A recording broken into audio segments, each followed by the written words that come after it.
Welcome to the Growth Room with David Daniels. Today, we're incredibly fortunate to have Lena Scullard, the visionary founder and chief engagement officer of LMS Productions. Lena, with her Metro State University background, has dedicated her career to business coaching with unique emotional intelligence based strategies. Today, we'll be diving into her unique approach to management consulting and exploring the significant trends she's observing in the industry. Lena, it's a pleasure to have you. How are you? I am wonderful, David. Thank you for inviting me on. I get to talk about learning and EQ, and that is always a good day for me. Awesome, awesome, awesome. Can you share a little bit about your background and your role at LMS? Absolutely. So, my career actually, I feel like really began in learning and development many, many years ago. Prior to that, I really wanted to be an actress first. I went and got a bachelor's degree in theater. Right. Uh, Found that I didn't have a lot of use for that. And then I thought I was going to be a high school English teacher. And I went back to school and got a second bachelor's degree in English literature.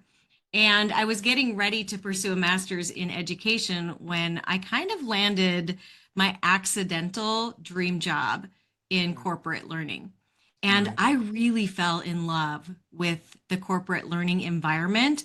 My official first title was a performance consultant. And so, in addition to facilitating professional development, I was also tasked with meeting with individual business unit leaders to talk about their strategies, their goals, how the team was performing, where the team might need training, where the team might need some other support, the leadership skills they were bringing to their team, and things like that. That was a really valuable chapter in my career. I did Nice. that for over 10 years while I started building LMS Productions, which is my current business and company. And I really work with organizations to help prevent and address disengagement through emotional intelligence strategy. I think once we can understand what motivates a person, and it's different for all of us, Right. then we can understand how to influence them. And Right. when we help people achieve what they are looking to achieve, when we help people fulfill their needs, then they want to engage, they want to participate and be committed and look for future growth opportunity. Right. Right. Very nice. Very nice. What would you say a typical day looks like for you with your business? Sure, it depends on the day. If it's a typical office day like I have today, I may be meeting with clients to prep for future speaking or training events. I might be, on a podcast with you. I also myself am a podcast host with Twin Cities SHRM, Society of Human Resources. We have a podcast called What the HR, where we are always interviewing HR experts again about the landscape in the industry, much like you and I are today. Right. But then I have days like I had these last couple days this week where I am on the road and I'm living out of a suitcase. And one day I'm facilitating a workshop, two workshops in a day, 3 hours long. And then the next day I'm keynoting a conference. So Nice. as someone who likes a little bit of adventure and spontaneity, and I'm driven by curiosity, I definitely like the variety. Nice. Very nice. Very nice. Let me ask you, what major shifts are you seeing in the industry right now? So, my business is primarily focused on kind of speaking and training, and then I do a little bit of coaching and consulting on the side. Okay. And the biggest trend I'm seeing, especially for your audience members that do speak in addition to their coaching, is the need for engagement. And that makes my heart happy as kind of a learning psychology nerd. I've always said that I'm a trainer first and a speaker second. And so I always bring the trainer box of tricks with me to every speech that I give.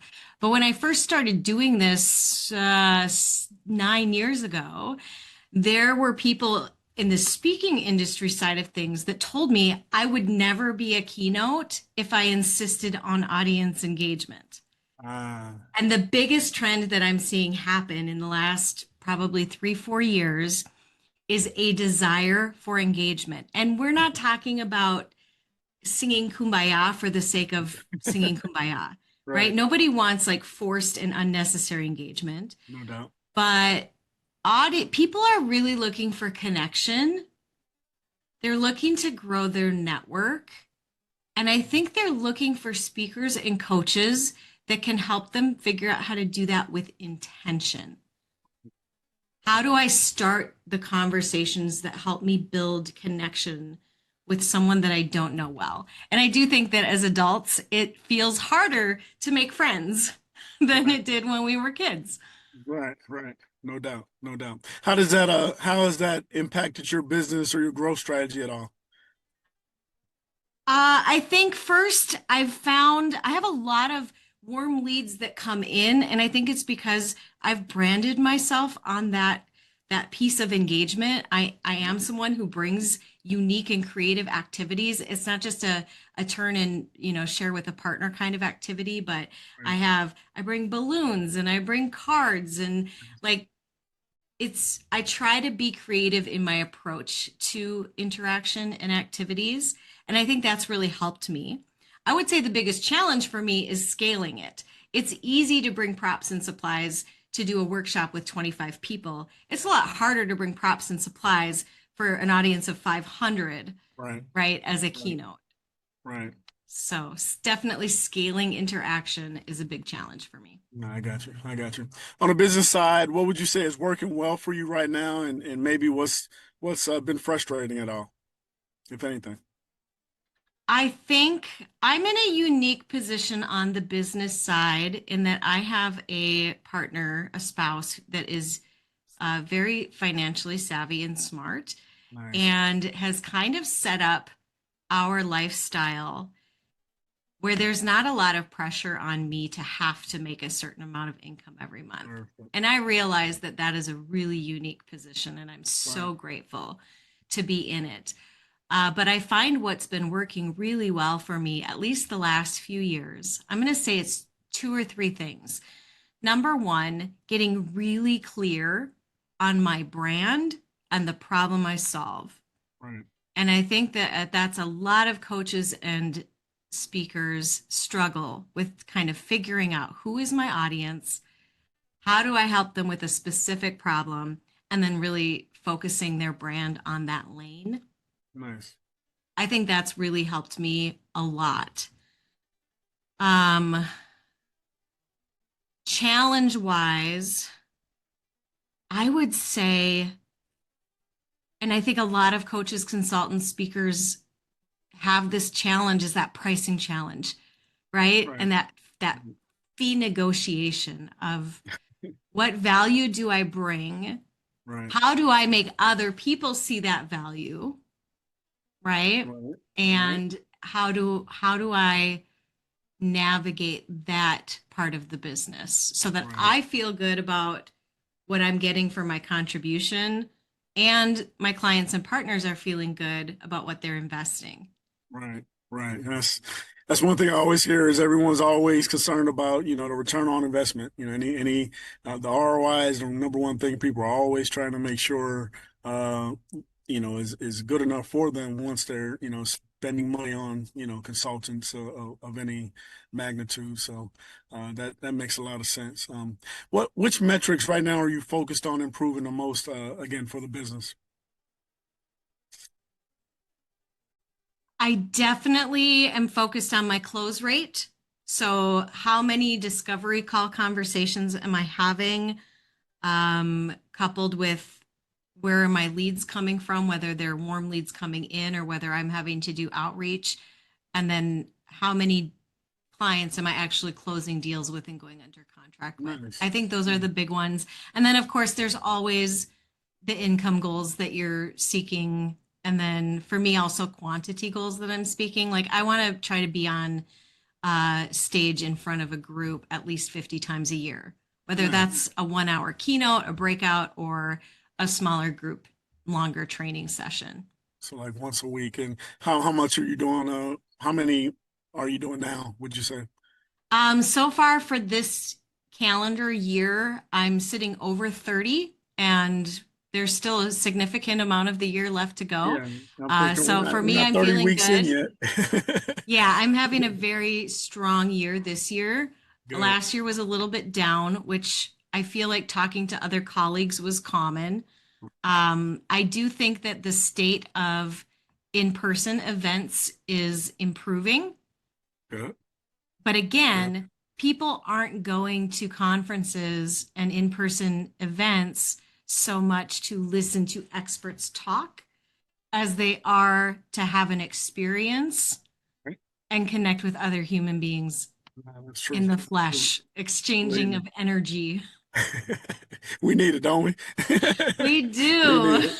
We need it. I just talked to someone earlier, and that was our whole conversation was just on how, this generation, be it corporately or, just humanly, is really going away from human connections and engagement and talking to each other and being live face to face, and how we need to get back to that and how important that is on all levels. So, no, I get And it. Thank you. And I think we are getting to the point where we want to get back to that. Especially, I find the more AI advances, and AI has been entering almost every conversation, right? Yep. Yep. Regardless of what industry you might be in, because Right. it's making a huge impact.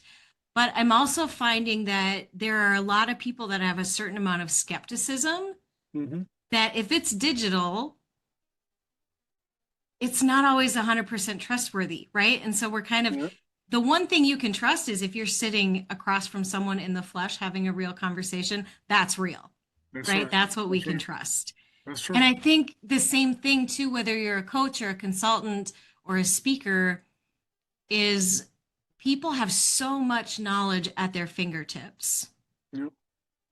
And the need to tell your unique story and your unique perspective, and to kind of find that angle where maybe you're doing something different than the mainstream, or your experience has proven something different than what we might consider to be common knowledge. What can Right. you offer your clients that they're never going to get from a chat GPT output? That's true. That's true. That is very true. Because that's what's needed is the real answers instead of just the gathered answers from multiple, millions of sources. So Yes. that is true. So, where do you see LMS being 6 to 12 months from now? In the industry or just with me in general? No, you in the industry. Um,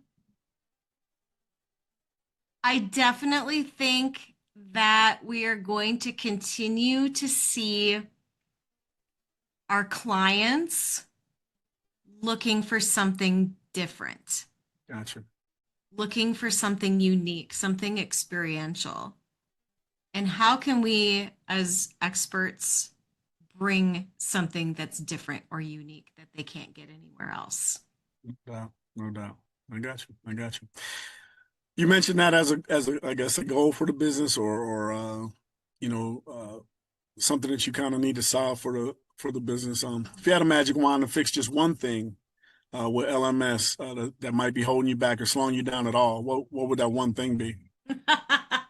I have been thinking about this a lot lately, Nice. and to avoid what I think is probably a common answer that you get to that question, for me, I am going to say if I had a magic wand, the perfect assistant would magically appear. I'm to the point in my business growth where I know that I need to bring on someone to help with some administrative things, to help with some marketing things, maybe even to help with some digital tech things. Right. And for me, the finding of that person is an overwhelming task.